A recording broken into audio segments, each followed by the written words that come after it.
पेड़ू दधीच गए अरु पारथ गए जिन भारत ठाना।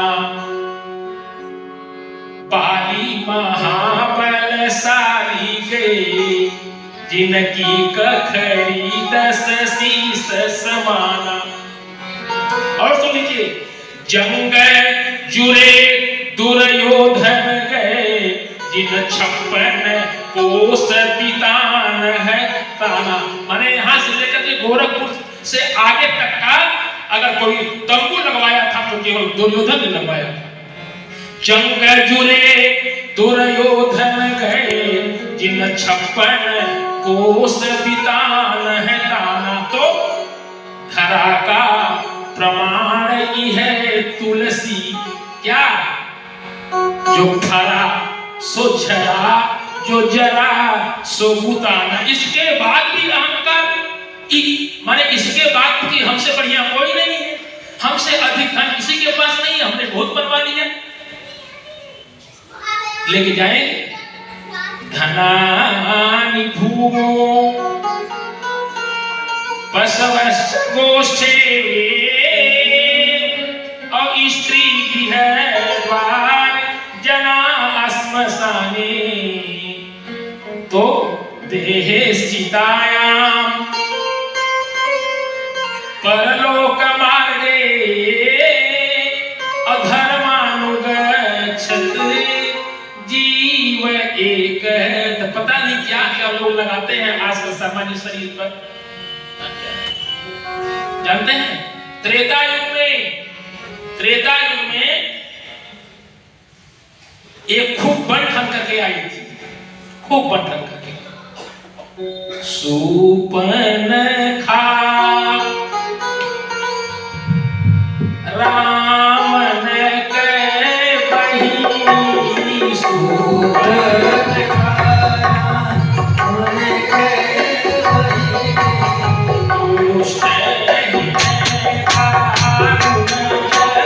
बहिनी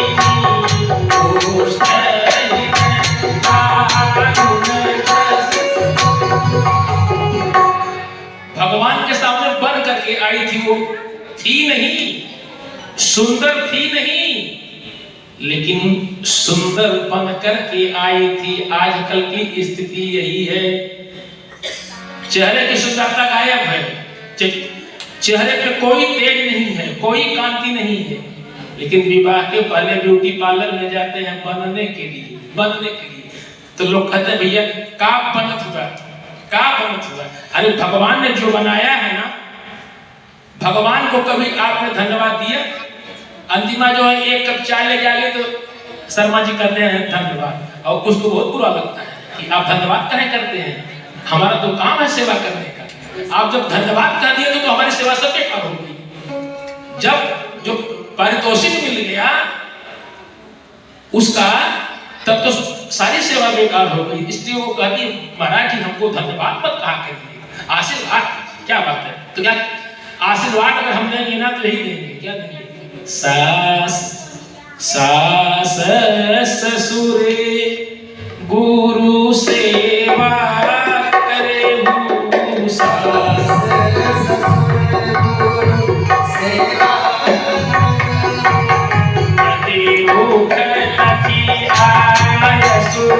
गुरु सेवा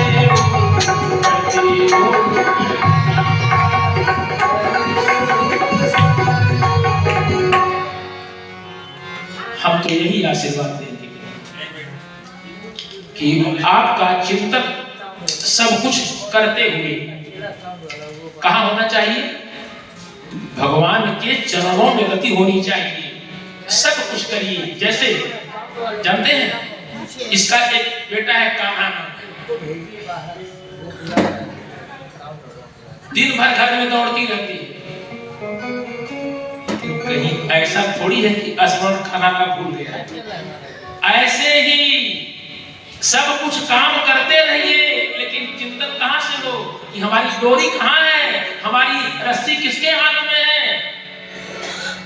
उस परमात्मा के हाथ में है, इसलिए उसको मत भूलिए। काम चाहे जो करिए, व्यापार में है, रोजगार में है, सर्विस में है, गृहिणी है,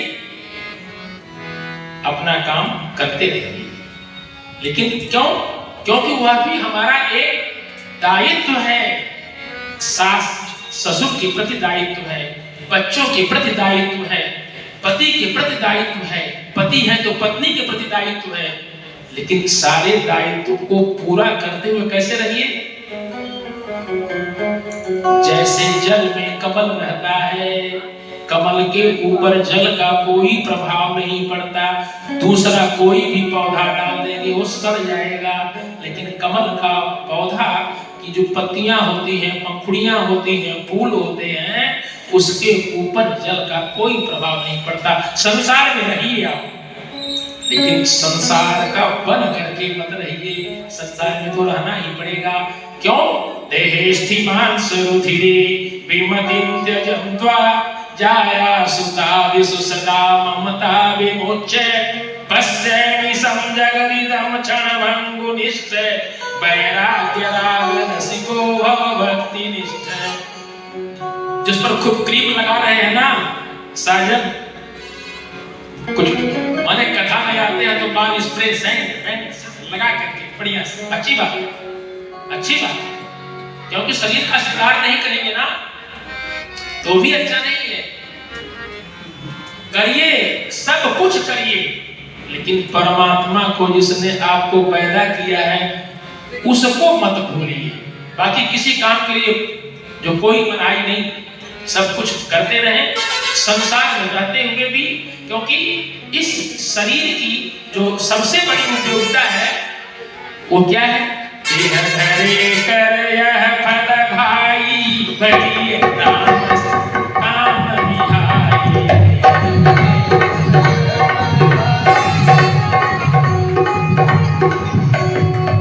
सागर जय पार जो पावा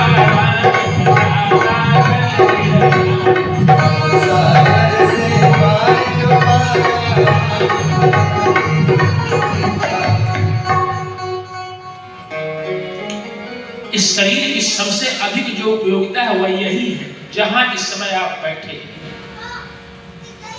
धर्म की सार्थकता भी यही है, जो श्रीमान हमारे बड़े भाई ने ऐसा उत्तम विचार,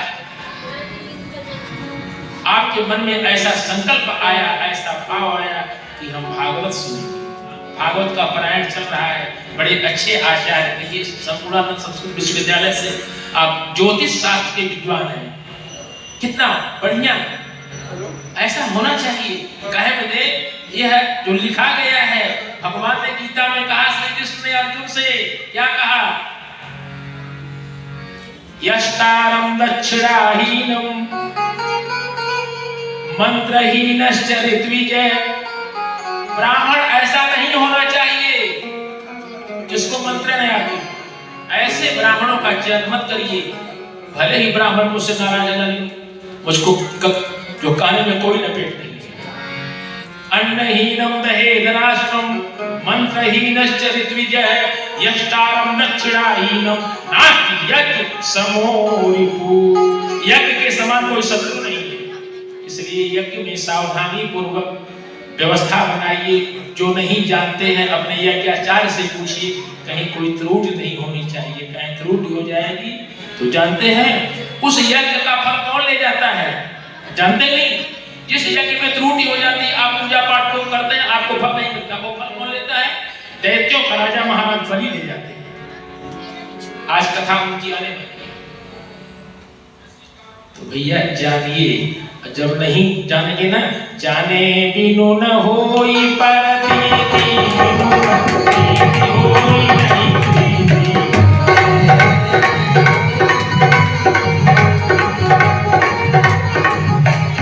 प्रीति बिना नहीं भगति बिहाई, भगति जन चितनाई।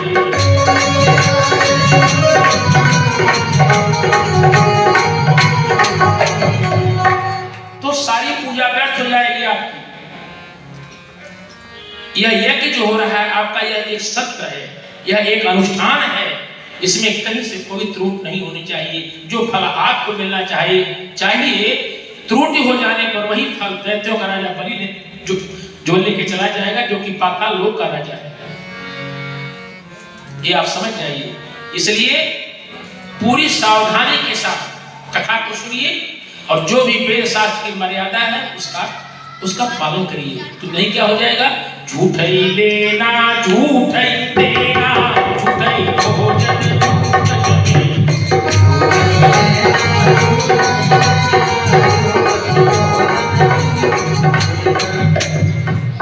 परीक्षित महाराज बैठे हुए। आज जो चतुर्थ दिवस है, परीक्षित महाराज एक आसन से उठे नहीं उठे। और हम लोगों को तो इतनी स्वतंत्रता है, खूब सो रहे हैं दिन में, मनमान खा करके। खाने का कोई अभाव तो है नहीं। 4-4 बार 5-5 बार पूछने के लिए लोग आ रहे हैं कि महाराज है कि है, खूब सो रहे हैं। लेकिन जानते हैं परीक्षित महाराज एक आसन पर बैठे हुए हैं और सुखदेव ऐसे व्यास एक आसन पर बैठे हुए हैं। आज चौथा दिवस है, कहीं पे कोई शिथिलता नहीं, कहीं पर कोई प्रमाद नहीं। और आइए भगवान सुखदेव की वंदना करते हैं। यम प्रव्रजन्तम अनुपे तम वेद कृत्यम द्वैपायनो विरहका तर आजुहावै पुत्रेति तन्मय तया तरवो विनेदुस् तम सर्वभूत हृदयम मुनिमानतोस्मि। बोलिए सुखदेव भगवान की जय। आज परीक्षित महाराज पूछ रहे हैं सुखदेव से। कल हम लोग 6 स्कंद की कथा सुन लिए हैं। आज जो 7वें स्कंद में हम प्रवेश कर रहे हैं। आज हमको 7वां, 8वां, 9वां और 10वें में हमको प्रवेश करना है 8 बजे तक। क्योंकि आज हमको कान्हा का, आप लोग देख ही रहे हैं, जन्मोत्सव की पूरी तैयारियां हो गई है। वसुदेव और यशोदा अपनी अपनी भूमिका के लिए प्रतीक्षारत है। सब लोग तैयार हैं, बड़ी धूमधाम से तैयारी जो हुई है यहाँ पर जन्मोत्सव की। तो इसलिए हम भी भाग करके वहीं चलने चाहते हैं। हम भी भगवान का जन्मोत्सव की सुंदर झांकी का दिव्य दर्शन करना चाहते हैं। इसलिए कथा को अब थोड़ा कथा में प्रवेश कर रहे हैं। आज परीक्षित महाराज पूछ रहे हैं कि भगवान पक्षपात करते हैं। आप देखिए परीक्षित जी कह रहे हैं सुखदेव जी से कि भगवान पक्षपात करते हैं। भगवान खाली असुरों को ही काहे मारते हैं? भगवान राक्षसों को ही काहे मारते हैं? जबकि भगवान का एक उद्घोष है क्या? सौंदर्य सी मोहि कर सब कोई सेवक प्रिय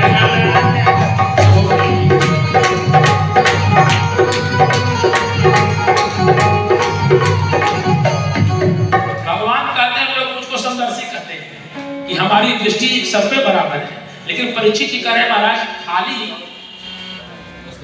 खाली वो मारते हैं किसको? शत्रुओं को मारते हैं। सुखदेव कहते हैं कि जो प्रश्न तुमने आज मुझसे किया है ना, ठीक यही प्रश्न जो है आपके पितामह युधिष्ठिर ने नारद जी से किया था। और वो भी कब किया था जानते हैं? जब राष्ट्र यज्ञ होने लगा तो ये हुआ प्रथम पूजा किसकी की जाएगी। और प्रथम पूजा के लिए लोगों ने जो है प्रस्ताव रख दिया द्वारिकाधीश भगवान श्री कृष्ण का।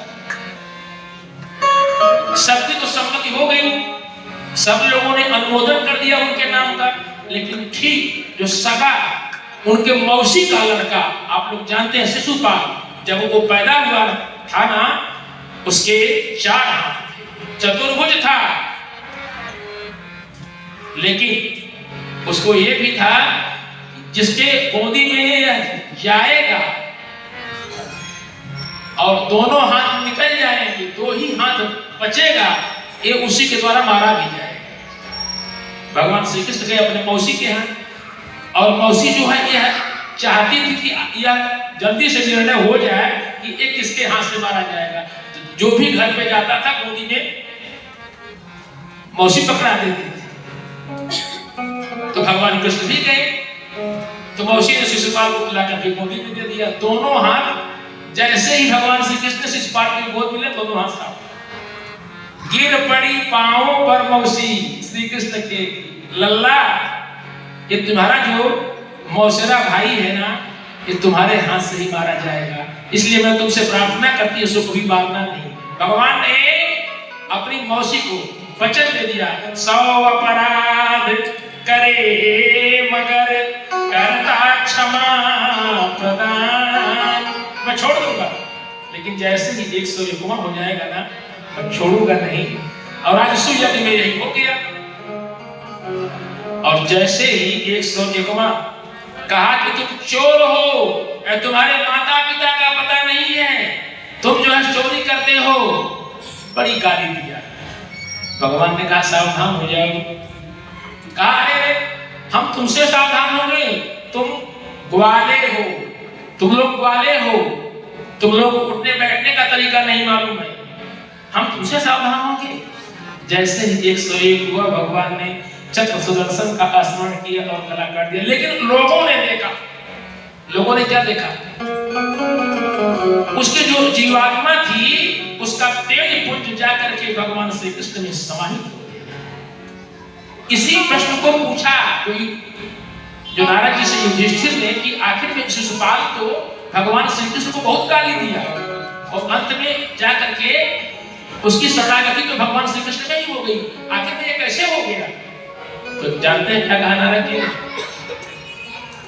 भगवान कहते हैं सांकेतम परिहास्यम वा अष्टोभम हेलनमेव वा वैकुंठ नाम। अब देखिए, पंचम स्मृति कथा है भागवत की। भगवान कहते संकेत में हमारा नाम लीजिए। संकेत अष्टोभम, चाहे प्रमाण से आप आलस्य से लीजिए, आप मन से लीजिए, बेमन से लीजिए, आप गाली दीजिए, आप शत्रुता कर लीजिए, आप उससे मित्रता कर लीजिए, चाहे जैसे भी, लेकिन आप मेरा नाम लीजिए। आप जानते हैं लोग मित्रों का नाम नहीं लेते, लेकिन जो शत्रु हो जाता है ना, तो सोते बैठते उठते के 12 जरूर बात, दिन रात केवल चिंतन उसी का करता है। तो जो ये शत्रु होते हैं ना, जितने भी असुर हैं, बाबा ने इसी श्लोक का अनुवाद कर दिया रामचरितमानस में। आए को भाय अनख आलस नाम जगत मंगल जिसे कसम।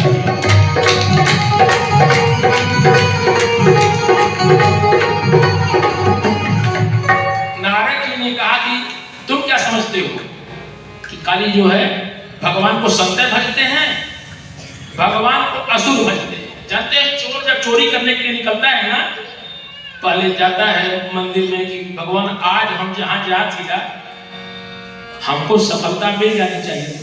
तो भगवान चोरों का हूं मैं और भगवान सौओं को। भगवान उसके भी है ना, केवल चिंतन, आपका चिंतन। क्योंकि सुखदेव जी ने कहा है स्रो द बेस्ट, फिर कीर्ति द बेस्ट, फिर स्मरण द बेस्ट। सुनिए, कीर्तन करिए, फिर उनका चिंतन करिए, उनका स्मरण करिए। ऐसे भगवान को जब कहा कि तो बताया नारद जी ने कि यह जो शिशुपाल है ना, ये 3 जन्म का जो श्राप है, और यही जो शिशुपाल बना है, और वही रावण था, और रावण भी यही कहा कि तो भगवान हम तो आपकी भक्ति नहीं कर पाएंगे, क्योंकि ये काम बड़ा कठिन है। तो कोई भजन नहीं तामस दे, मंत्रम वचन मंत्र दिन दिया।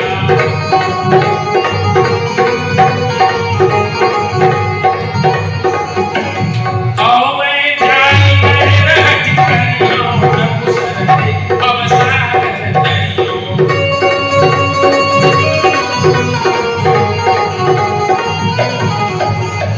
और जानते हैं रावण का परिवार कितना था? सुत समय है परिजन जननाती, सुत समय परिजन कन्हैया गोपाल निशाचर जाति, कन्हैया गोपाल।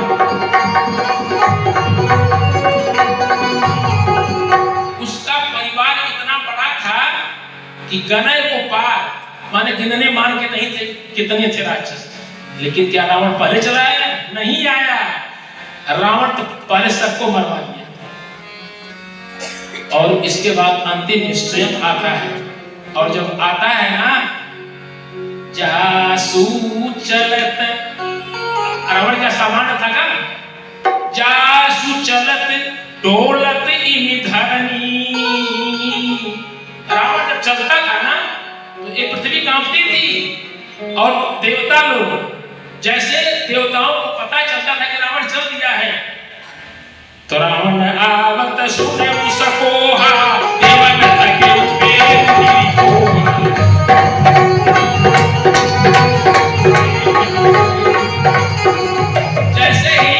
जैसे ही लंका से रावण चलता था ना तो देवता लोग अपना अपना घर द्वार छोड़ देते थे और कहां जाते थे? देवन तके मेघगिरी खोहा, पहाड़ों में, खोह में, गुफा में भाग जाते थे। ऐसा रावण था। लेकिन रावण ने कहा, प्रभु हम आपसे सीताराम सीताराम सीताराम सीताराम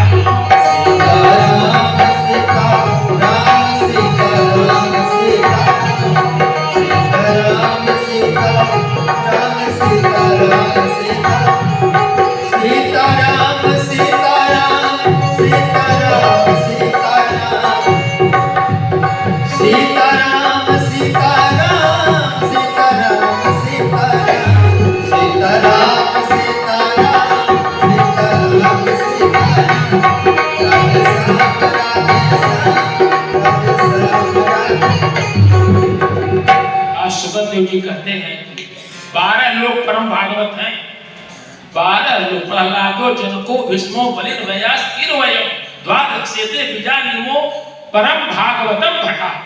उसमें 2 नाम राक्षसों का भी है। तुम कैसे कह सकते हो कि तुम भगवान पक्षपात करते हैं?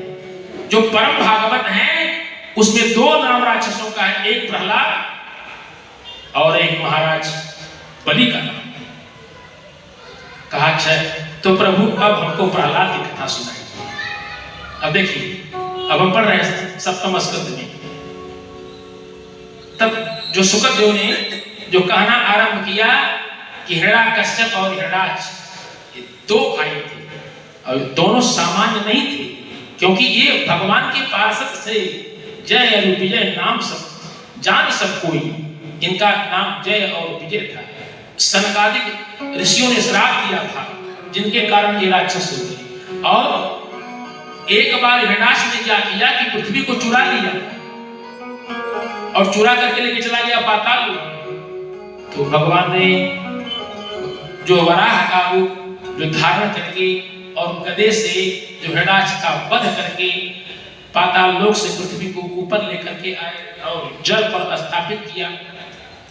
जो उसी समय से हिरण्याकश्यप जो है भगवान विष्णु से पैर ठान लिया कि इसने तो हमारे बड़े भाई को मारा है।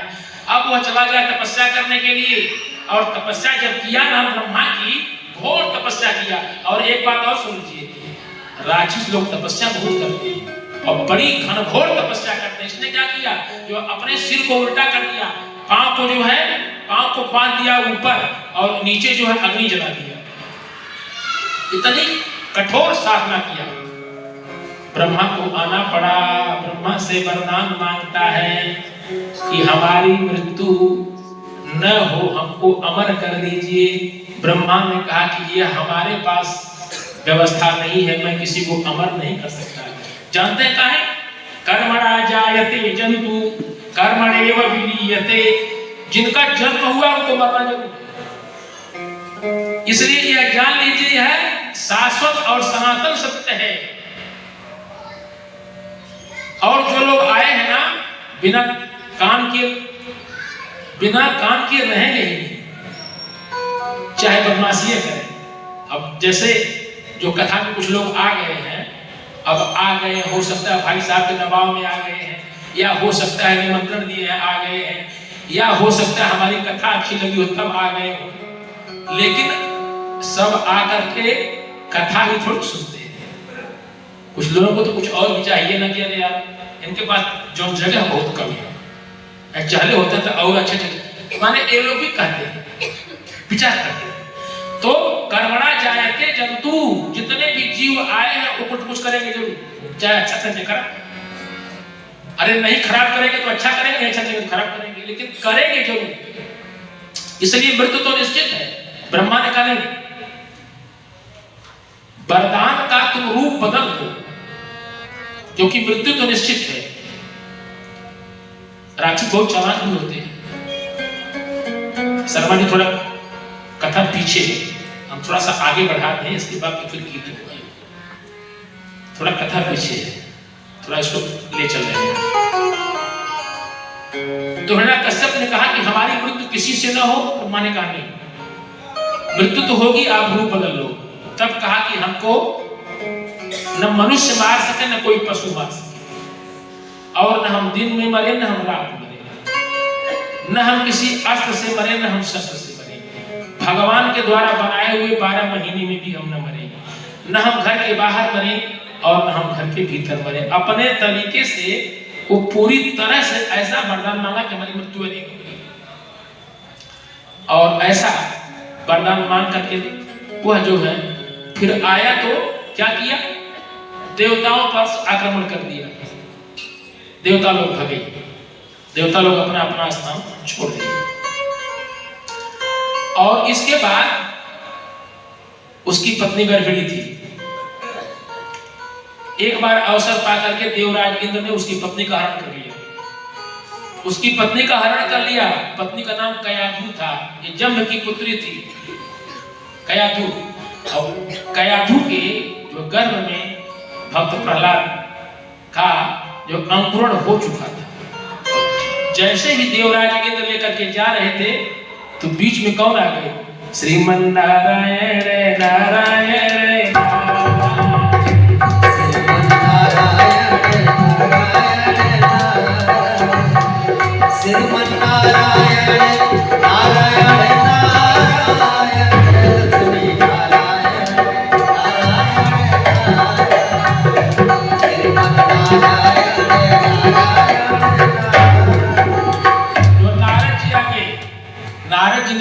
देवराज इंद्र, तुमको शर्म नहीं लगती है? अरे थोड़ी बहुत लज्जा बची नहीं। एक तो यह अबला है, दूसरे ये गर्भावस्था में तुम इस कारण कर रहे हो। छोड़ो छोड़ो छोड़ो छोड़ो छोड़ो, जो छुड़वा दिया। और कहा कि बेटी तुम मेरे आश्रम में चलो, तब तक जब तक कि हिरण्यकश्यप तपस्या करके वापस न लौट करके आ जाए। अब देखिए प्रहलाद, इसीलिए माताओं से निवेदन है कि गर्भस्थ शिशु जब जो हो जाए। शर्मा जी, मैं एक देवी को देख रहा था, देवी को एक हाथ में मोबाइल है, ऐसे देख रही है, रास्ते में जा रही है और बालक को ली है गोदी में, लेकिन मूड़ी नीचे और पैर ऊपर।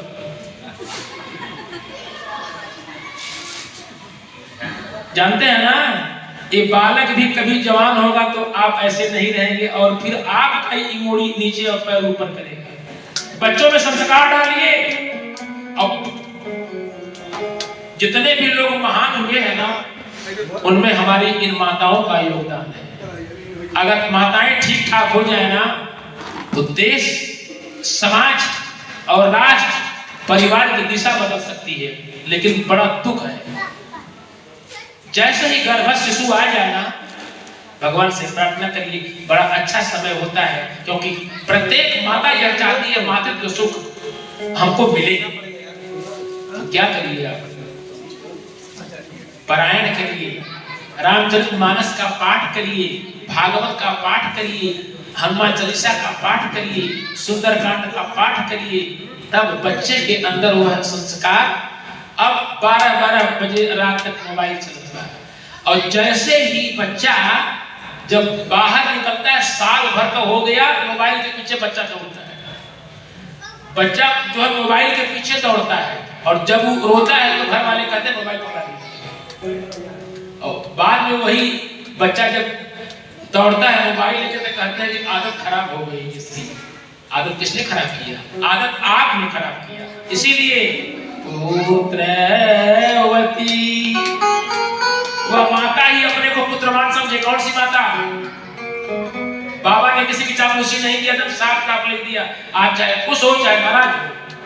पुत्रवती युवती जग सोई, रघुबर भगत जासु सुत होई।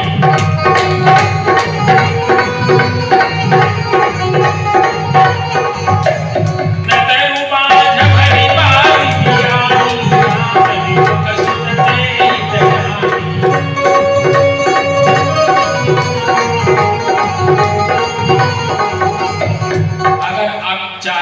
बुढ़ाई में वृद्धा आश्रम में न जाना पड़े तो आप संस्कार डालिए, बच्चों में संस्कार डालिए। शर्मा जी, एक चीज की पीड़ा हमको और होती है। अब देखिए कल गुरुवार है, इसमें से हमारे जो हिंदू समाज की जो आज विकृति है, ये मजारों को पूजते हैं। कितना दुर्भाग्य है। और भारत ने एकदम साफ साफ कहा, अपनी माता कौशल्या से कहा एकदम साफ साफ कि ऐसे लोगों को ब्रह्म हत्या का पाप लगता है, वो पाप मुझको लग जाए। जो किसको? जे परिहर हरिहर चरण, जो भूतों की पूजा करते हैं, जो मजारों की पूजा करते हैं, जो प्रेतों की पूजा करते हैं, जे परिहर हरिहर चरण अभजहि भूत गण भो, तेरी कह गति मोहि देव विधि जाऊं जननी मत मोर। आज भरत जी कह रहे हैं राम के वनगमन में अगर मेरी सम्मति हो, मेरी राय हो, मेरी सलाह हो, तो जो गति बानकी पूजने वालों को, माना जो आभर को पूजने वालों को, प्रेतों को पूजने वालों को, मजारों की पूजा करने वालों की जो गति होती है, वो गति भरत की हो जाए। अब आप समझ लीजिए, हमारे पास इतने देवी देवता हैं, दुर्भाग्य है कि हम मजारों को पूजते हैं। छोड़िए उनको, जे परिहर भगवान के चरणों को छोड़ करके अरधन धर्म मन काम रुचि अगति न चाहूं निरवान, तो क्या मांगिए? जन्म जन्म रति राम पद यह वरदान आन। बोलिए सियावर रामचंद्र की जय। भगवान से यह मांगिए कि हमारी जो है जन्म जन्म तक आपके चरणों में रति बनी रहे। आज देखिए प्रहलाद जो है वो नारद के आश्रम में गर्भ में है माता के, लेकिन संस्कार पैदा हो गया। बीज जो है धर्म का उसके अंदर जो प्रस्फुटित हो गया, और जैसे ही वह बालक बाहर निकलता है, असुरों की पाठशाला है, और उस पाठशाला में जो नाम लिखाया जाता है प्रहलाद का, और वहां के दो आचार्य हैं, दोनों आचार्य शुक्राचार्य जी के पुत्र हैं, एक का नाम है षण और एक का नाम है अमर। जो अमर तो दोनों को कहते हैं संडा, दोनों आचार्य हैं, खूब पढ़ा रहे हैं। एक बार जो है हिरण्यकश्यप पहुंच गए उस पाठशाला में और अपने आचार्य से कहा कि तो जरा सा प्रहलाद को बुलाइए, तो देखें कि वह अब तक क्या सीखा। और जैसे ही प्रहलाद को बुलाया गया, पूछा प्रहलाद से कि बेटा तुमको गुरुजी ने क्या पढ़ाया? तो प्रहलाद क्या कर रहा है? कह रहा है पिताजी ये जो संसार है ना, एक कुआं है, और इस कुएं से निकलने का केवल एक ही यत्न है। वो क्या है? कलयुग केवल नाम आधारा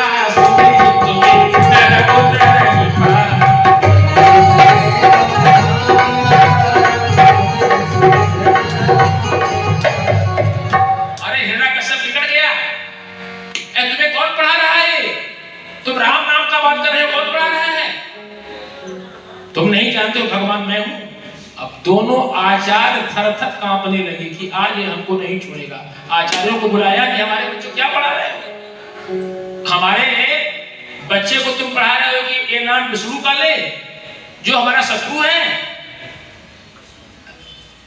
आचार्यों ने कहा प्रभु क्षमा करिए, हम लोगों ने तो इसको यह नहीं पढ़ाया है, पता नहीं इसने कहां से सीख लिया।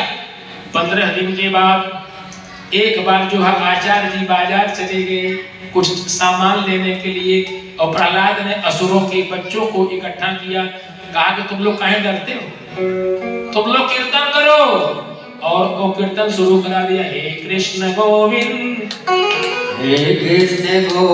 हरे मुरारी, हे नाथ नारायण वासुदेव, कृष्ण गोविंद हरे मुरारी, हे नाथ नारायण वासुदेव, हे नाथ नारायण वासुदेव, हे नाथ नारायण वासुदेव, हे नाथ नारायण वासुदेव, श्री कृष्ण गोविंद हरे मुरारी, हे नाथ नारायण वासुदेव। जो प्रहलाद असुरों के बच्चों के साथ यह भगवान का संकीर्तन और नृत्य शुरू हो गया।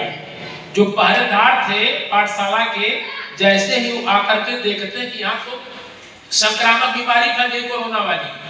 अभी तो खाली प्रहलाद कर रहा था जो हे कृष्ण गोविंद हरे मुरारी, तो सब के सब बच्चे कर रहे। अब पहरेदारों ने आकर के रोकना चाहा, जैसे ही प्रहलाद को छुए वो पहरेदार भी है कृष्ण गोविंद हरे मुरारी कहना शुरू कर दिए। अब बीमारी फैलती जा रही है। इसके बाद आचार्य लोग आ गए मार्केट से सब्जी वब्जी लेकर के, और जैसे ही आचार्यों ने रोकना चाहा, आचार्य लोग भी हे कृष्ण गोविंद हरे मुरारी, ये संक्रामक बीमारी फैल गई पूरे वैकुंठ लोक में। अब चूंकि वैकुंठ का ही था राजा उस समय। अब इसके बाद परिणाम ये हुआ कि लोगों ने दौड़ करके बुलाया हिरण्यकश्यप को, और जब हिरण्यकश्यप आ करके देखा तो जोर से दूर से ही डांटा।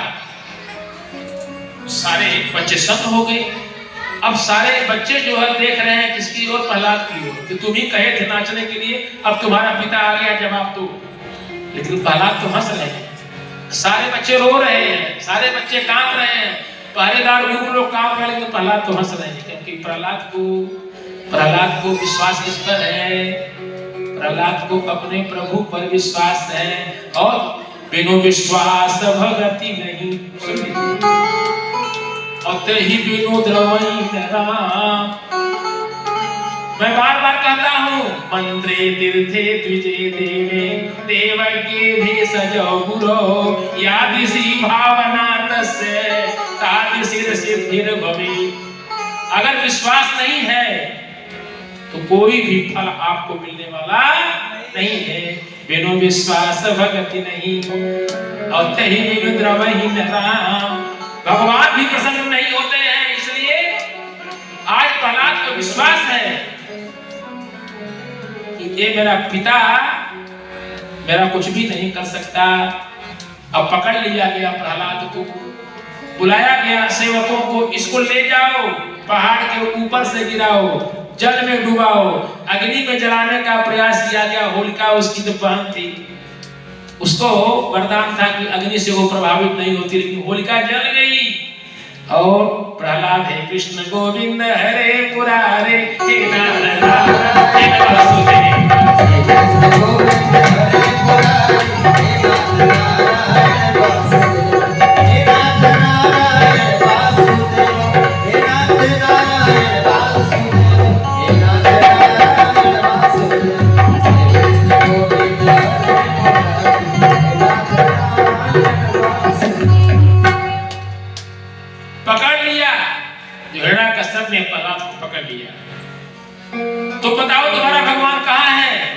देखिए नन्हा सा बालक प्रहलाद क्या कर रहा है।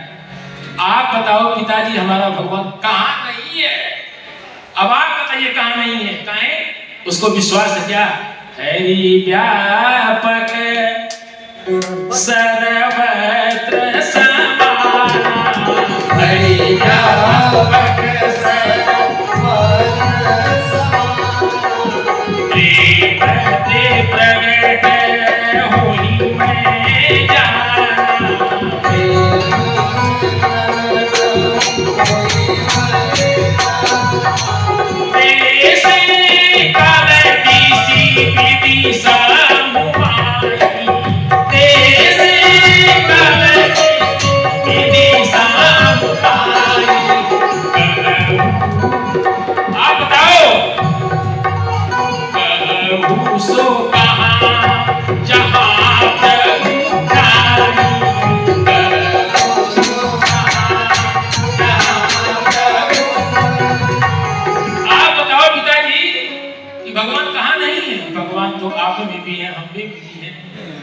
भगवान कहाँ नहीं है? आप बताइए। अब तो हिरण्यकश्यप और बिगड़ गया। बताया कि तुम्हारा भगवान क्या इस खंभे में भी है? प्रहलाद ने कहा हाँ हाँ पिताजी, हमारा तो भगवान तो इस खंभे में भी। और जैसे ही मारने के लिए दौड़ता है ना, जानते हैं भगवान उस खंभे से प्रकट हो जाते हैं नरसिंह भगवान के अवतार में। बोलिए नरसिंह भगवान की जय। और अपने नन्हे बालक जो प्रहलाद की रक्षा के लिए तो भगवान खंभे से जो प्रकट हो करके और हिरण्यकश्यप को गोदी में उठा लेते हैं और जांग पर रख करके हिरण्यकश्यप हंसता है, कहता तुम हमको नहीं मार पाओगे। भगवान कहते काहे? कहा कि मैंने तो वरदान लिया है ना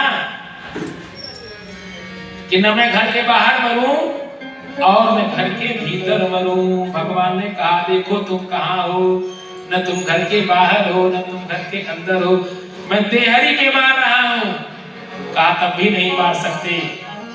कहा कि मैंने वरदान लिया है कि न मैं दिन में मरूं न रात में मरूं। भगवान ने कहा ध्यान से देखो, ये गोधूली बेला है, संध्या का समय 2 बार होता है, एक सायंकालीन संध्या होती है, एक प्रातःकालीन संध्या होती है। और संध्या के 4 काम नहीं करना चाहिए, मैंने कल बताया था। संध्या के समय 4 काम नहीं करना चाहिए, एक संध्या प्रातःकालीन और एक संध्या सायंकालीन होती है। भगवान ने कहा न ये दिन है न रात है, संध्या की बेला है, संध्या है, तब भी हमको नहीं मारोगे क्योंकि मैंने वरदान लिया है कि मैं किसी अस्त्र और शस्त्र से न मरूं। कहा मेरे नख को देखो, कहा तब भी नहीं मार पाओगे। मैंने वरदान लिया है कि न मानव से मरूं और न किसी पशु से मरूं। कहा मेरी ओर देखो, मेरा आधा शरीर मनुष्य का है, मेरा जो सिर है वो सिंह का है। हिरण्यकश्यप कहा तब भी हमको नहीं मार पाओगे। मैंने कहा है कि ब्रह्मा के द्वारा बनाए हुए 12 महीनों में का ये पुरुषोत्तम मास है, ये पुरुषोत्तम मास है। ये 12 चैत वैशाख जेठ आषाढ़ सावन भादव कुवार कार्तिक अगहन पूष माघ फागुन। आजकल के बच्चों से जो हिंदी के 12 महीनों का नाम पूछ दीजिए तो बता नहीं पाएंगे, जनवरी फरवरी कहेंगे। कहा कि 12 महीने नहीं है, यह पुरुषोत्तम मास है। इसके बाद वह अधीर हो गया और कि अब तो हमारा जाऊंगा। और भगवान क्या करते हैं, उसके आंत को फाड़ देते हैं और फाड़ करके अपने भक्त प्रहलाद की रक्षा करते हैं। इसके बाद भगवान का इतना विकराल रूप हो जाता है, मारे क्रोध के मारे क्रोध में सारे देवता थर-थर कांपते हैं कि इनका क्रोध कौन शांत करेगा। लोग गए लक्ष्मी जी के पास, साजन क्यों कितना बहादुर हो, जब उनकी पत्नी सामने आ जाती है तो सारी बहादुरी खत्म। क्यों कितनों बहादुर हो, जब बाहर घर में शेर मार के आवत अगर घरे में आकर खुद नहीं कहो अब ये कहां रहला है, करे बाप देखा पसीना पसीना हो गई। देवताओं ने कहा, लक्ष्मी जी के पास लोग गए, कहा भैया कि आज तो भगवान बड़े क्रोध में, आप एक काम करिए, आप ही उनके क्रोध को शांत कर दीजिए। शांत कर सकती है लक्ष्मी जी। खूब सोरा श्रृंगार खूब बन के खूब ठान करके और आरती की थाली लेकर के चली, लेकिन जैसे ही मुख की ओर देखा भगवान दहाड़े जो सिंह थाली फेंक के भगी। अरे के बाप रे बाप, मैंने आज तक तो इनका यह स्वरूप नहीं देखा था। बोलिए नरसिंह भगवान की जय। सारे देवता लोग निराश हो गए कि ये अब इनका क्रोध कैसे शांत हो। देवताओं ने कहा प्रहलाद से कि प्रहलाद अब तुम ही जाओ। अब देखिए नन्हा सा बालक जो प्रहलाद, कोई भय नहीं, और वो कहां पहुंच गया, भगवान नरसिंह के पास। भगवान नरसिंह ने उसको गोदी में ले लिया और अपनी जिह्वा से उसके पूरे शरीर को चाटने लगे। और जैसे ही जो चाटना प्रारंभ किए, देवताओं ने पुष्पों की वर्षा की। धन्य है प्रहलाद ऐसा भक्त जिसको कि भगवान स्वयं अपने गोदी में लेकर के और अपने जिह्वा से उसके शरीर का स्पर्श करते हैं, उसके पूरे शरीर पर। और भगवान पूछते हैं प्रहलाद जी से कि प्रहलाद क्यों तुमको हमसे डर नहीं लगा। तो प्रहलाद ने क्या उत्तर दिया, कहा पिताजी क्या जो सिंह का बच्चा जो अपने पिता से डरता है, जो सिंह दहाड़ता है जंगल के सारे पशु भाग जाते हैं, लेकिन उसका नन्हा सावक जो है अपने पिता के साथ जो है पिता के कंधे पर बैठ के खेलता रहता है। मैं तो आपका पुत्र हूं, मैं कैसे आपसे डरूंगा। भगवान ने उसको गोदी में लेकर के उसने कहा प्रहलाद से वरदान मांगो। तो जानते हो प्रहलाद ने क्या मांगा। अब आजकल के मनई होते तो कहते कि हमें जो है फार्चूनर गाड़ी दे दे, हमें एक बहुत बढ़िया फ्लैट दे दे, यह कुल मांगते हैं। लेकिन जानते हैं क्या मांगा प्रहलाद ने। यदि राशि में कामान परास तम वरदर सब कामानाम हृद संग्रोहम भवतस्तु वरम। आज प्रहलाद जी कह रहे हैं कि भगवान आप हमें कुछ देना चाहते हैं ना तो केवल एक वरदान दीजिए। जानते क्या कि मेरी मांगने की इच्छा ही समाप्त हो जाए। आप सोचिए, बोलिए भक्त प्रहलाद की जय। यदि राशि से कामान परास्तम वरदर सब कामा नाम हृदय संग्रोहम भवतस्तु वरम। और यही वरदान कौन मांग रहा है। जैसे ही भरत जी पहुंचे हैं त्रिवेणी के तट पर राम को मनाने के लिए जा रहे हैं, लोगों ने कहा भरत ये त्रिवेणी ये मांग लो, ये तीर्थराज प्रयागराज है, इनके पास कोई चीज अदेय नहीं है। तो जानते हैं भरत ने क्या कहा। अर्थ न धर्म न काम रुचि, इसमें मेरी कोई रुचि नहीं है। और गति न चाहूं निर्वाण। तो लोगों ने पूछा क्या चाहते हो। कहा जन्म जन्म रति राम पद यह वरदान न आ। इसके अलावा मुझे कुछ चाहिए ही नहीं, केवल हमारा निरंतर चिंतन स्मरण भगवान के चरणों में बना रहे। आज प्रहलाद कर रहा है मुझे कुछ नहीं। ऐसे ऐसे भक्त इस भारत देश में हुए हैं। इसीलिए एक श्लोक आता है विष्णु पुराण में, गायन्ति देवा किलह गीत खानी और धन्यास्ति ते भारत भूमि भागे स्वर्ग पवर्ग अस्मद मार्ग भूते।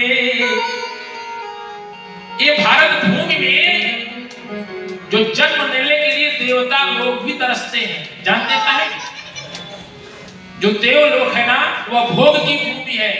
जैसे ही उनका पुण्य समाप्त होगा वो नीचे टपक पड़ेंगे, वो नीचे आ जाएंगे। लेकिन भारत की भूमि ऐसी एक कर्म भूमि है, यहाँ से लोग ऊपर जाते हैं और वहां से लोग नीचे आते हैं। तो आप बताओ कौन सी भूमि अच्छी है। ये भारत की भूमि अच्छी है जहाँ की नारियां अपने गर्भ में भगवान को धारण करती हैं। ऐसे भारत को बोलिए भारत माता की जय। परीक्षित जी ने कहा महाराज अब हमको जो मनवंतरों की कथा सुनाएगी, कितने मनवंतर हैं। तो सुखदेव भगवान कहते हैं 14 मनवंतर हैं। और 14 मनवंतर जब बीतते हैं तब ब्रह्मा का एक दिन होता है। कलयुग की आयु है 4,32,000 वर्ष, द्वापर की आयु है 8,64,000 वर्ष और त्रेता की आयु है 12,96,000 वर्ष और सतयुग की आयु है 17,28,000 वर्ष। जब यह सब चारों एक बार बीतता है तो एक मनवंतर होता है और एक मनवंतर में एक भगवान का अवतार होता है। आसीत गिरिवरो राजस त्रिकूट इति विस्तृत है क्षीरो देनामृत। अष्टम स्कंद शर्मा जी, अष्टम स्कंद में हम अब प्रवेश कर चुके हैं। 14 मनवंतर जब ऐसे बीतता है, एक चतुर्युगी में एक मनवंतर होता है। जब एक बार कलयुग द्वापर त्रेता और सतयुग बीतता है तो एक मनवंतर होता है और जब ऐसे 14 मनवंतर बीतते हैं तब ब्रह्मा का एक दिन होता है। ऐसे ही एक चाक्षुष नामक मनवंतर में भगवान हरि जो हरि के रूप में अवतार लेते हैं और भगवान जो हर मनवंतर में अवतार लेते हैं। अब जो चाक्षुष मनवंतर जब आया, यह 6वां मनवंतर था, इसमें भगवान जो है हरि रूप में अवतार लिया। तही अवसर भंजन वही भारा हरि रघुवंश दीन अवतार।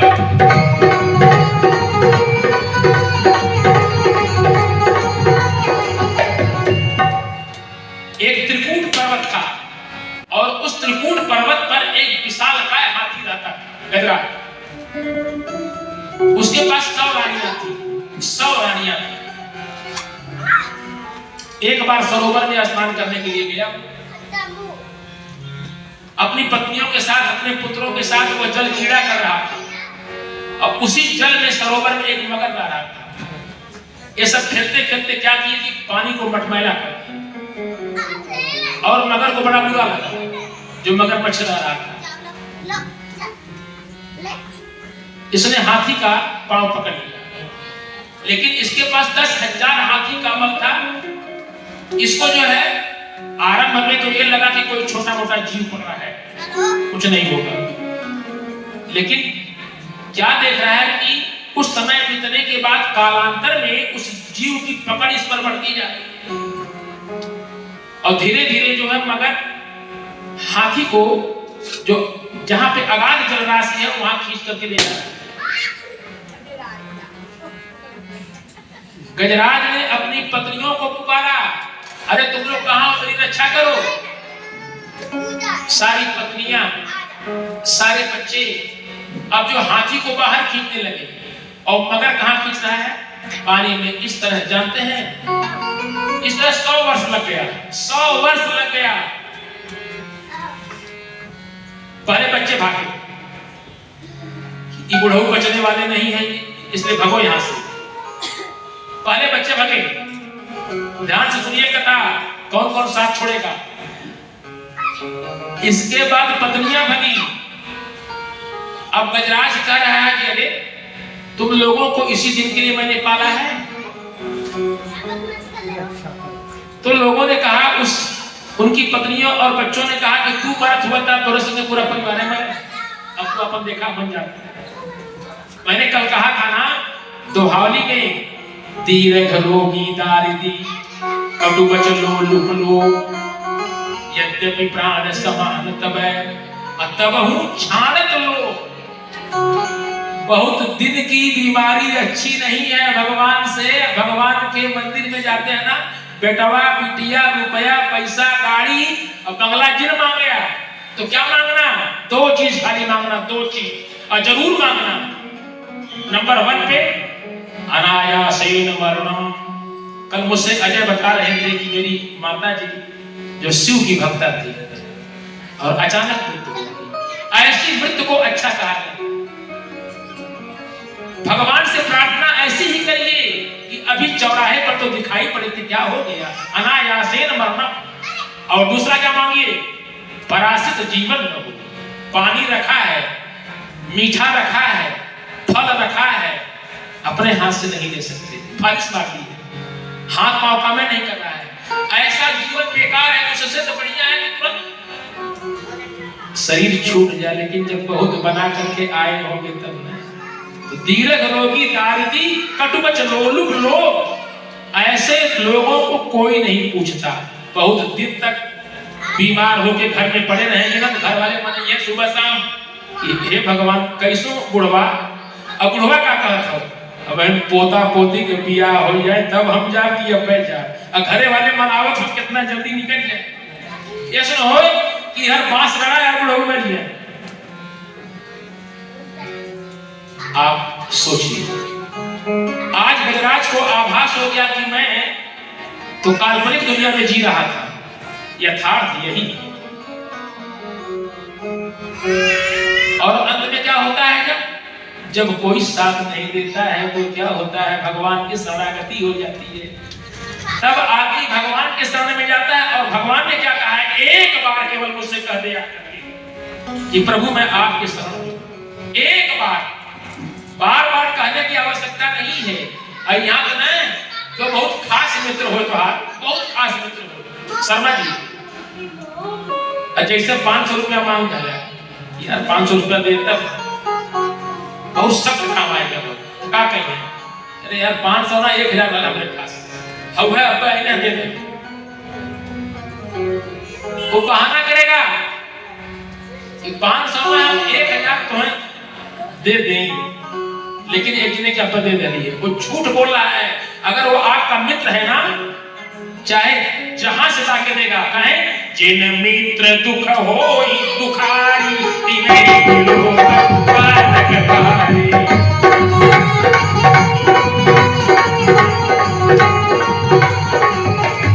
धीरज धर्म नीत अंगारी, आपद काल परखिए चारे।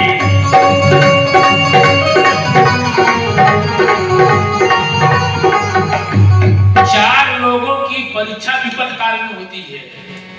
आपके खैर की परीक्षा जो कितना जने ना तरीका सा अगर पैर में कांटा चुभी करना है तो मालूम पड़ सकता है कि आकाश पहाड़ी को उठाए है ही नहीं।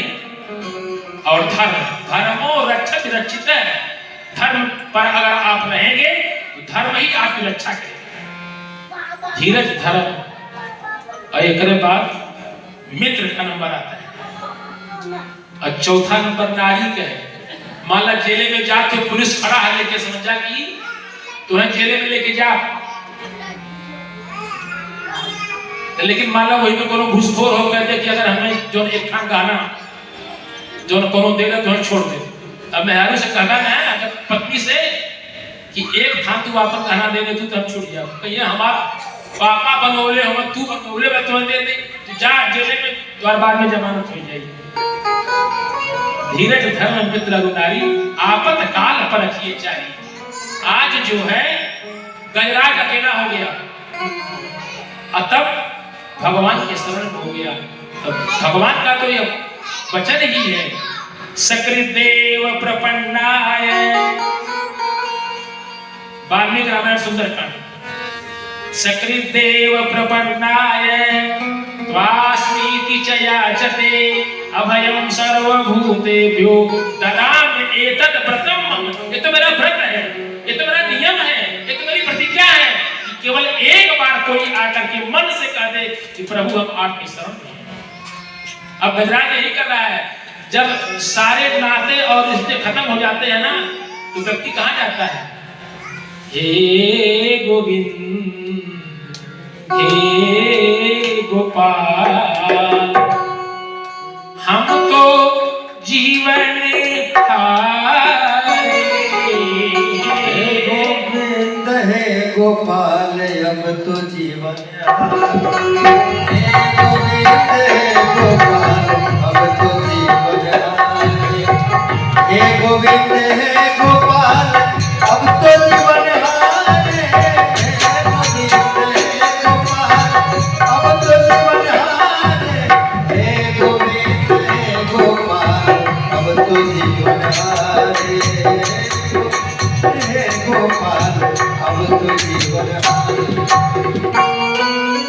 अंत में भगवान के शरण में हो गया कि प्रभु अब तो केवल आपके सिवा दूसरा। लेकिन वो किसी भगवान का नाम नहीं ले रहा है। ध्यान से सुन लीजिए। अब आप लोग क्या करते हैं? जय हो काली माई, जय हो बरम बाबा, जय हो मंठ बाबा, जय हो डिवरान बाई। कोई नहीं आएगा, कोई नहीं आएगा। सुन लीजिए ध्यान से। कहे कि आपको बारीक पारा भाई सब यहाँ लगाओ कि माने ई न हो जब ई आ जाए, ई न हो तो ई आ जाए। कोई नहीं आएगा। क्या करिए? केवल एक पर ध्यान करिए और वो है कौन? पदराजीव परख नहीं जाए मुनि मन मधु बसाई दिन भर।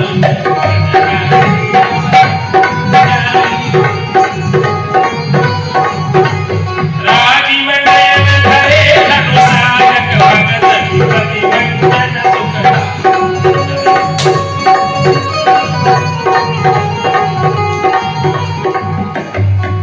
केवल एक बार कहने की आवश्यकता है।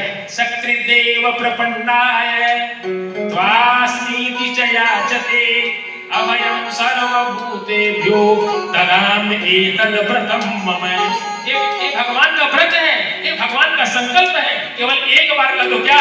पाई नाथ कही पाई गोसाई उतल परे मुकुट की।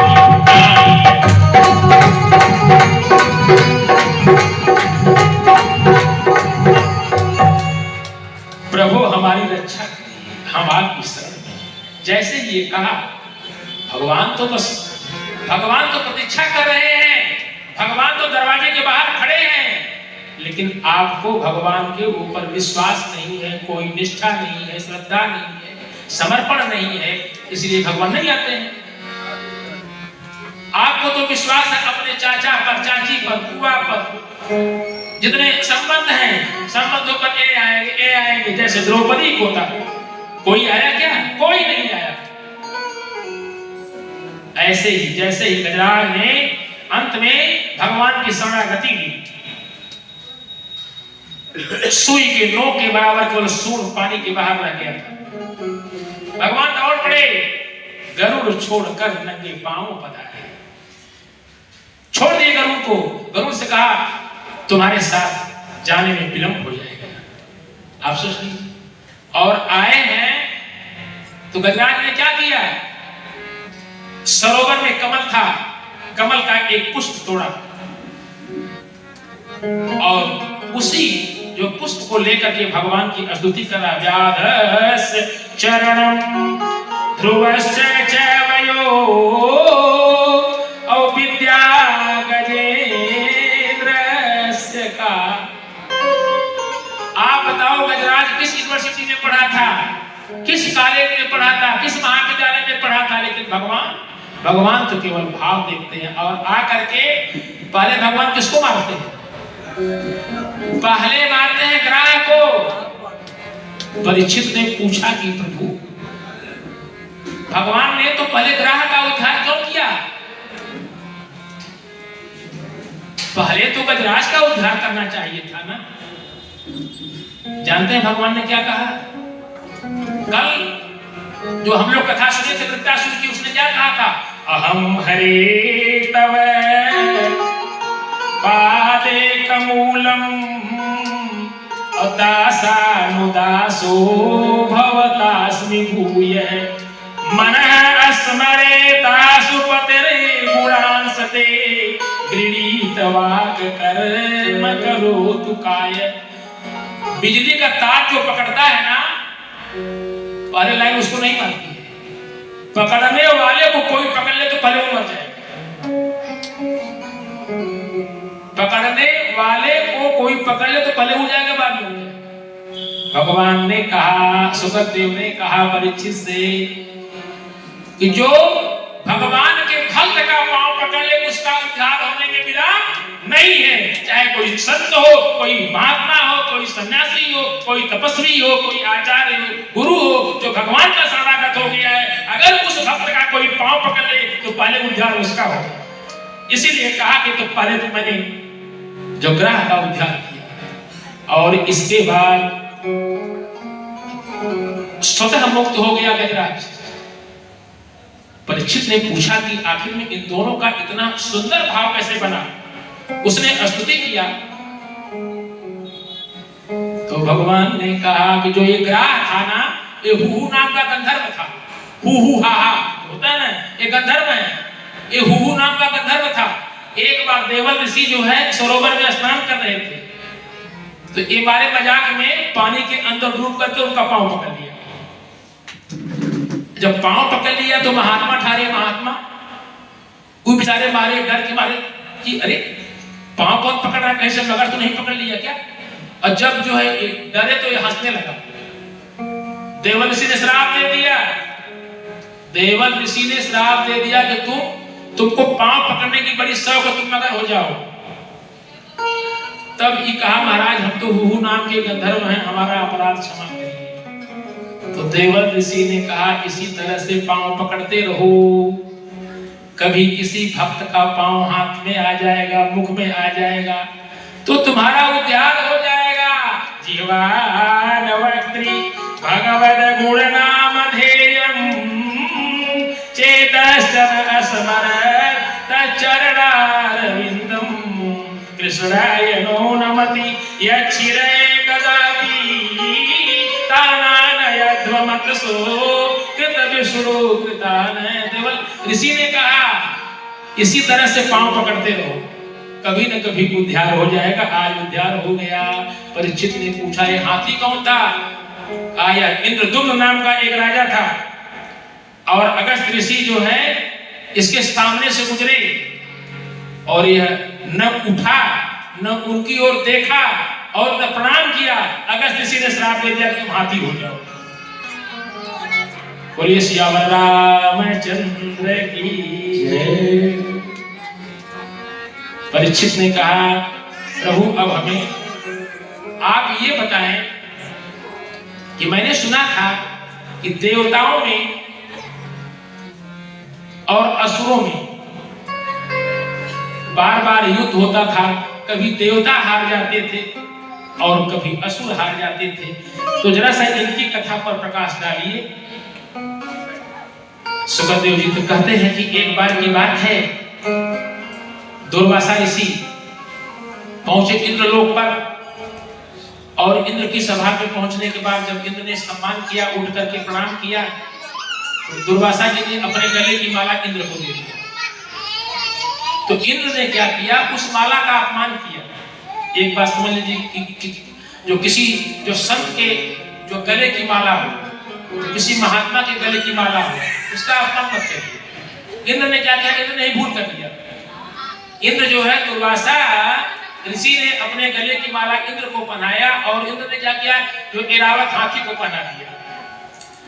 अब वह ऐरावत हाथी उस माला को नीचे अपने पांव से तोड़ दिया। जैसे ही तोड़ा, देवराज इंद्र श्रीहीन हो गए, तेजहीन हो गए और शुक्राचार्य जो कि असुरों के गुरु हैं, वो इसी ताक में रहते हैं, अपने चेला से कह दिए इस समय देवराज इंद्र श्रीहीन हो गया है, इसलिए आक्रमण करो। महाराज बलि ने आक्रमण कर दिया। चूंकि देवताओं का तेज चला गया था, ब्राह्मण का उसने अपमान किया था और इस कारण देवता लोग हार गए और जो स्वर्ग लोक पर राक्षसों का राज हो गया। जब राक्षसों का राज हो गया तो देवता लोग बहुत परेशान हुए, पहुंचे ब्रह्मा जी के पास कि प्रभु हम लोगों ने तो एक भूल कर दिया था, अब हम लोगों का यह कैसे उद्धार होगा। ब्रह्मा जी गिरा करके गए विष्णु जी के पास, तब विष्णु जी ने कहा तुम लोग दोनों लोग मिलकर के समुद्र मंथन करो, उससे अमृत निकलेगा, तुम लोग अमृत पी करके फिर युद्ध करना, तब राक्षसों को मार पाओगे। लेकिन तब तक असुरों को मिला लो। ये मूषक और सर्प का संधि होती है, माने अहिंसक का संधि का पालन करते हुए अपने जो असुर भाई हैं उनको भी मिला लो। अब ये लोग जाकर के महाराज बलि के यहाँ प्रस्ताव रखते हैं कि हम लोग समुद्र मंथन करेंगे और समुद्र मंथन के बाद जो अमृत निकलेगा हम दोनों भाई पी लेंगे, तो हम दोनों से अमर हो जाएंगे। महाराज बलि को भी बात अच्छी लगी और समुद्र मंथन के लिए हुआ कि भाई मंथन कैसे किया जाएगा। तो लोगों ने कहा, आपस में लोगों ने सलाह किया, तो मंदराचल पहाड़ को लेकर के आए। मंदराचल पहाड़ को मथानी बनाया गया और रस्सी बनाया गया वासुकीनाथ को। जैसे ही विष्णु भगवान ने कहा देवताओं से कि एक काम करना, जो वासुकीनाथ है मुंह की तरफ मत पड़ना, नहीं तो वह इतना जहर फेंकेगा कि तुम लोग जल जाओगे।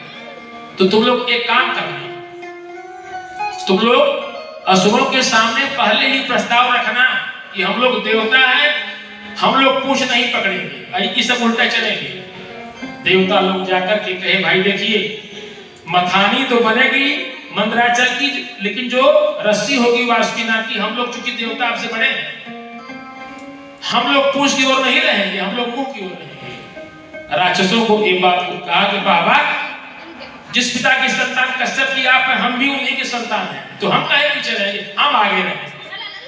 देखिए चाल भगवान विष्णु की। अब राक्षस कहां चले गए, वासुकीनाथ का जो मुंह की तरफ हो रही है और देवता लोग हो गए पूछ की तरफ। जैसे ही मंथन प्रारंभ हुआ मंदराचल नीचे जाने लगा। फिर लोग भागे भगवान विष्णु जी के पास की मंदराचल तो रुकी नहीं रहा। भगवान ने कहा कोई बात नहीं है। भगवान का एक अवतार फिर हुआ, कच्छप अवतार। मैंने कथा के दूसरे दिवस ही 24 अवतारों की कथा सुनाई थी। ये भगवान आज कच्छप अवतार धारण करके और मंदराचल पहाड़ को ऊपर रखते हैं, तब वासुकी नाग के द्वारा और मंदराचल के सहयोग से मंथन किया जाता है। श्रीमणि रंभा वारुणी अमी शंख गजराज कल्पद्रुम धनु धेनु धनु धन मंत्र विस्फाज। भगवान लक्ष्मी जी आई तो भगवान विष्णु ने ले लिया, ऐरावत हाथी आया इंद्र ने, उच्च श्रवा घोड़ा आया बलि ने, इस प्रकार से भगवान धन्वंतरि जो है अपने हाथ में बाद में अमृत का कलश लेकर के आते हैं, और जैसे ही अमृत का कलश लेकर के आए, राक्षस लोग उनके हाथ से छीन करके खराब। अब देवताओं में तो खलबली मच गई कि इतना मेहनत से हम लोग काम किए, ये तो अमृत का कलश जो है लेकर के भाग गए। अगर ये लोग पी लेंगे अमृत तो अमर हो जाएंगे, संसार में कोई बचेगा नहीं। ये लोग गए भगवान के शरण में, तो भगवान ने कहा आप लोग चिंता नहीं करिए, भगवान का एक अवतार फिर होता है। भगवान विश्व मोहिनी का अवतार लेते हैं, और विश्व मोहिनी का जब अवतार लेते हैं तो एक हाथ में गेंद लेकर के और गेंद के साथ खेलते हुए बड़ा सुंदर रूप बनाया है भगवान। और जैसे ही इन राक्षसों की दृष्टि पड़ी भगवान के उस सुंदर स्वरूप पर, राक्षस पागल हो गए। भगवान विष्णु जो विश्व मोहिनी के रूप में है, राक्षस आपस में झगड़ रहे थे कि पहले हम पिएंगे, पहले हम पिएंगे। भगवान विष्णु ने कहा अरे भाई तुम लोग आपस में काहे झगड़ रहे हो? कहा कि ये सुंदरी तुम बड़े अच्छे समय पर आ गई हो, यह अमृत का कलश तुम अपने हाथ में ले लो और लेकर के हम सबको बांट दो। भगवान ने कहा कि भाई बाद में कोई नाराज तो नहीं होगा ना कि हमको कम दिया आपने, हमको अधिक दिया आपने। राक्षसों ने कहा नहीं नहीं, हम लोग कुछ भी एतराज नहीं करेंगे, आप जैसे बांट देंगे हम उसको मान लेंगे। भगवान ने देवताओं को इशारा किया, राक्षसों से कहा कि देखिए ऐसा है ना, जो अमृत है वो नीचे बैठा हुआ है और ऊपर है पानी, तो मेरी इच्छा है कि पहले इनको जो पानी पिला दे देवताओं को, और इसके बाद जो नीचे वाला जो अमृत है वो आपको पिला देंगे। क्योंकि उनकी सुंदरता पर विश्वमोहिनी भगवान के ये राक्षस इतना मंत्र मुक्त हो गए थे कि उनकी बात को टाल नहीं पाए, क्योंकि भगवान की सुंदरता हासम हरे रवनता अखिल लोक ते प्र शोका सुसागर विशोषण मृत्युदा। भगवान की तो ऐसी सुंदरता है ना, चाहे आंसू जो है आंसू से समुद्र बन जाए, भगवान चाहे तो क्षण मात्र में उन आंसुओं को सोख सकते हैं। मतलब आपकी जो पीड़ा है, जो आपका कष्ट है, जो आपका संताप है, भगवान अपने मुस्कान से और ऐसे ही मंत्र मुक्त कर दिया। राक्षस लोग जो भ्रम में पड़ गए, देवताओं को बैठा दिया और पहले देवताओं को अमृत पिलाना प्रारंभ कर दिया। राक्षसों में एक राक्षस का नाम है स्वरभानु, वो बहुत चालाक था। उसके समझ में आ गया कुछ तो गड़बड़ हो रहा है। वो क्या किया, पंक्ति भेद कर दिया, राक्षसों के लाइन से उड़ के चला आया देवताओं के लाइन में और सूर्य और चंद्रमा के पास बैठ गया। सूर्य और चंद्रमा ने भगवान विष्णु को इशारा कर दिया कि अपने गोल का आदमी नहीं है ये तो दूसरे गोल का आदमी है। भगवान ने चक्र का स्मरण किया और सुदर्शन से स्वरभानु के शरीर को काट करके अलग कर दिया। वही राहु और केतु हो गए। बोलिए भगवान विश्व मोहिनी जी महाराज की जय। जैसे ही देवता लोग अमृत का पान कर लिए, चढ़ाई कर दी राजा बलि के ऊपर। जब चढ़ाई किए तो चूंकि देवता लोग अमृत पिए हुए थे, सारे राक्षस मारे गए और यहाँ तक कि महाराज बलि भी मार दिए गए। लेकिन उनके गुरु कौन है? शुक्राचार्य। शुक्राचार्य मृत संजीवनी विद्या से अपने यजमान बलि को भी जीवित कर दिया और सारे राक्षसों को जीवित कर दिया। महाराज बलि शुक्राचार्य के पैरों पे गिर पड़ते हैं कि प्रभु हमारा खोया हुआ राज वापस कैसे आएगा? तो जानते हैं क्या कहा? ब्राह्मणों की सेवा करो, ब्राह्मणों की पूजा करो, ब्राह्मणों का सम्मान करो, खोया हुआ राज तुम्हारा वापस आ जाए।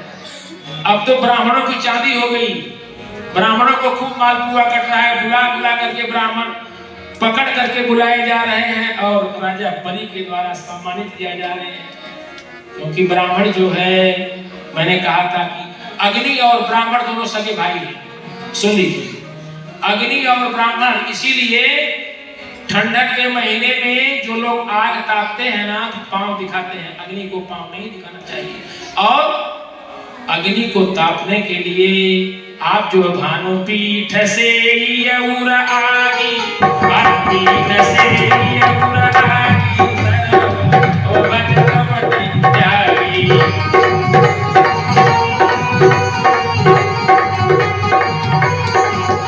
इसलिए भानुपीठ ठंडी के महीने में जो सूर्य का ताप पीछे से लीजिए, पीठ पर लीजिए, और अग्नि का सेवन आगे से करिए, लेकिन पांव मत दिखाइए, क्योंकि ब्राह्मणों से मुखमासी बाहु राजा नेहृत है। ब्राह्मण भगवान के मुख से है, और अग्नि चंद्रमा मनसो जातश्चक्षु सूर्यो अजायत श्रोता द्वाइश प्राणश्च मुखात् अग्नि निजायत। भगवान के मुख से अग्नि की भी उत्पत्ति हुई है, इसलिए दोनों भाई हैं। इसलिए ब्राह्मण का अपमान भगवान इसको सहन नहीं करते। निज अपराध, भगवान का अपराध कर दीजिए तो भगवान छोड़ देंगे, लेकिन जो अपराध भगत पर करई, काम रोष पावक सो जरई।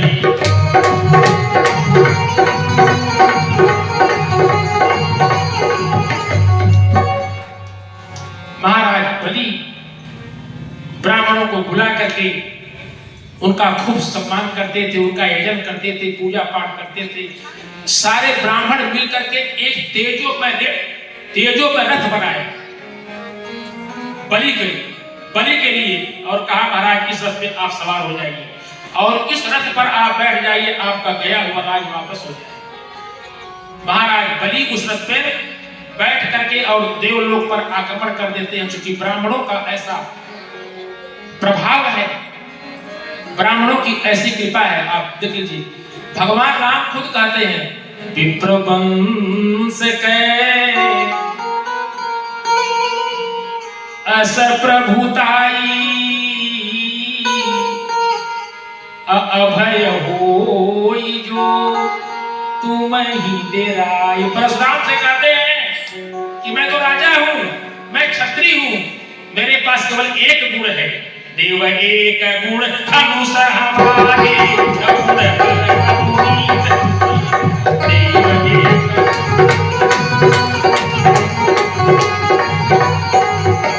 सब प्रकार हम तुम सनहारे,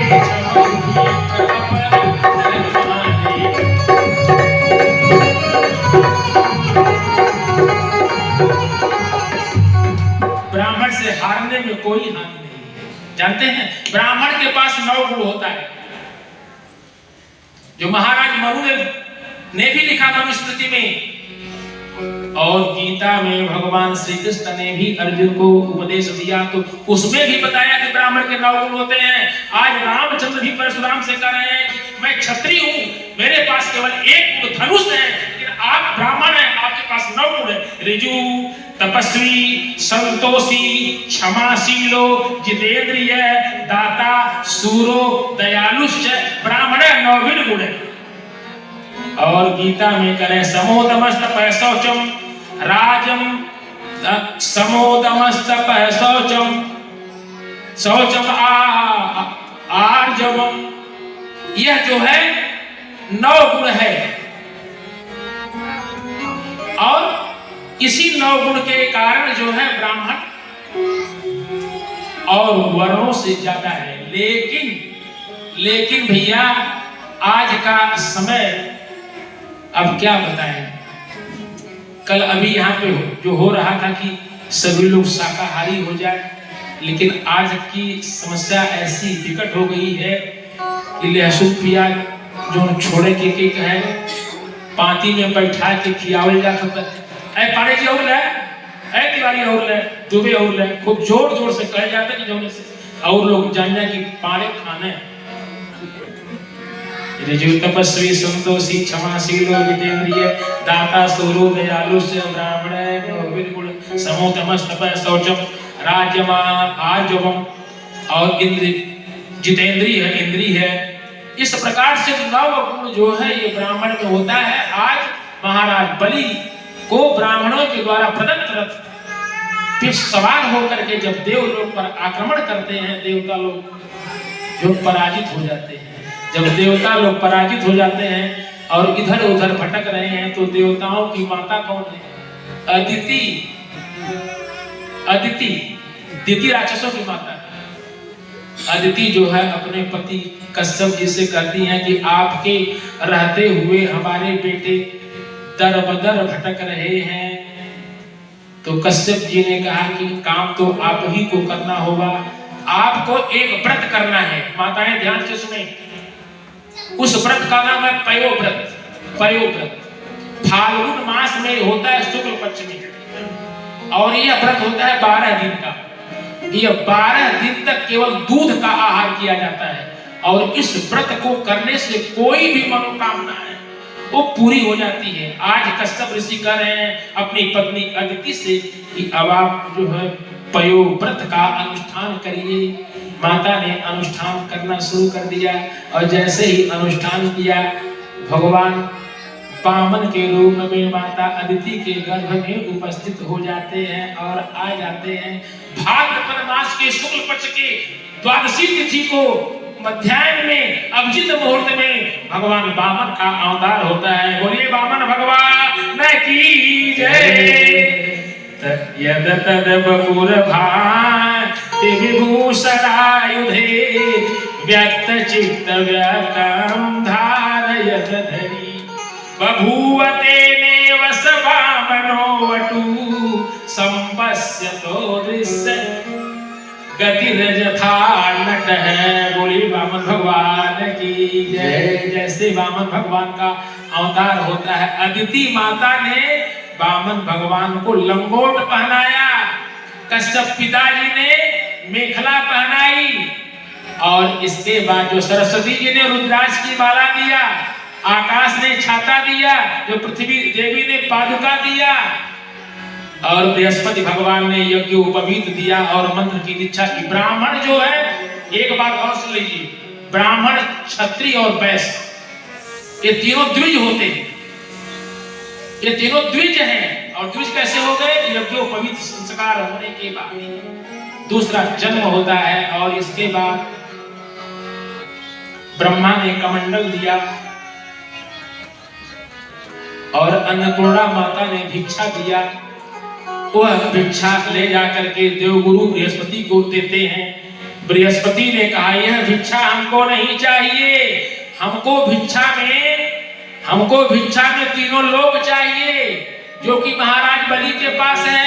इसलिए अब आप महाराज बलि के यहाँ जाइए और भिक्षा में हमको जो तीनों लोग आप मांग करके लाइए, हम अपने जजमान देवताओं को देंगे। भगवान चल देते हैं, कहाँ पहुंचते हैं? नर्मदा के तट पर। आज महाराज बलि 100वां यज्ञ कर रहे हैं, शुक्राचार्य उस यज्ञ के यज्ञाचार्य हैं। यज्ञ प्रारंभ हो गया, महाराज बलि बैठे हुए हैं जो यज्ञशाला में अपनी पत्नी के साथ, और दूर से ही भगवान की ऐसी कांति है कि जब भगवान वामन वहां से चलते हैं, दूर से ही एक तेज पुंज प्रकाश उस यज्ञ मंडप तक पहुंचता है। सबकी दृष्टि उधर हो जाती है कि ये 52 अंगुल का एक बालक कहां से आ रहा है। सुंदर सा भाव है। हरि वामन का भेष बनाए, बलि राजा को छलने आए।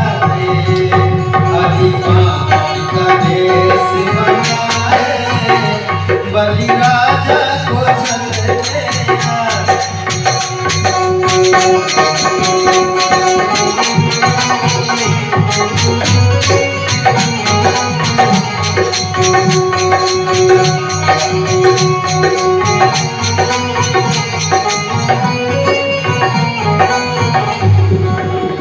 इनके नन्हे नन्हे हाथ, इनके नन्हे नन्हे पाँव, इनके नन्हे नन्हे हाथ, इनके नन्हे नन्हे पाँव, मृगछाला बगल में दबाए, मृगछाला बगल में दबाए, बलि राजा को छलने आए।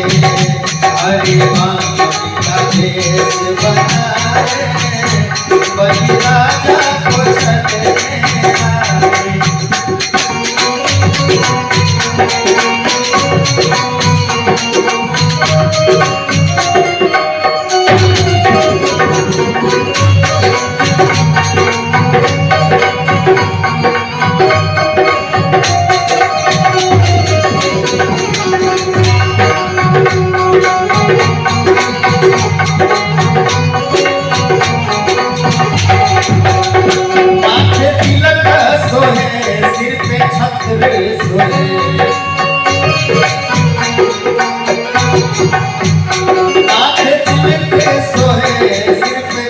धरे हाथों में कमंडल झुलाए बलि राजा को चलने आए हरि मानव का भेष बनाए बलि राजा को चलने आए।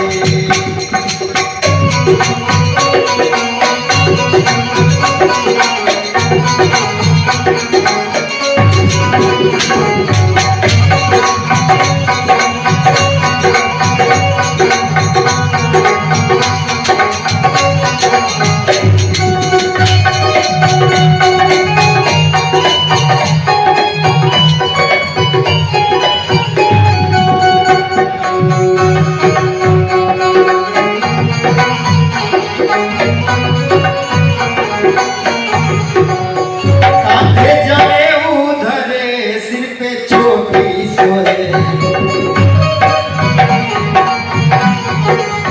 कांधे जनेऊ धरे सिर पे चोटी सोहे चरणों में नाम सुहाए चरणों में नाम सुहाए बलि राजा को चलने आए हरि मानव का भेष बनाए बलि राजा को चलने आए हरि मानव का भेष बनाए बलि राजा को चलने आए बलि राजा को चलने आए बलि राजा को चलने आए।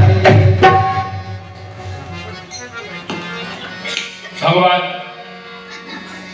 बामन का रूप बना करके यज्ञ मंडप के पास पहुंचते हैं और जो महाराज बलि का नियम है दरवाजे पर आए हुआ कोई भी भिक्षुक वापस नहीं जाएगा। मैंने आपसे कथा में कहा था अतिथिर्यस्य भग्नातो गृहात् प्रतिनिवर्तते स तस्मै दुष्कृतं दत्वा पुण्यमादाय गच्छति। दरवाजे से आपके दरवाजे से कोई भिक्षुक अगर वापस लौट गया तो वह आपका पुण्य लेके चला जाता है और अपना पाप आपको लेके जाता है। इसलिए अतिथि यज्ञ बोला जाता है। अतिथिर्यस्य भग्नातो गृहात् प्रतिनिवर्तते स तस्मै दुष्कृतं दत्वा पुण्यमादाय गच्छति। पुराण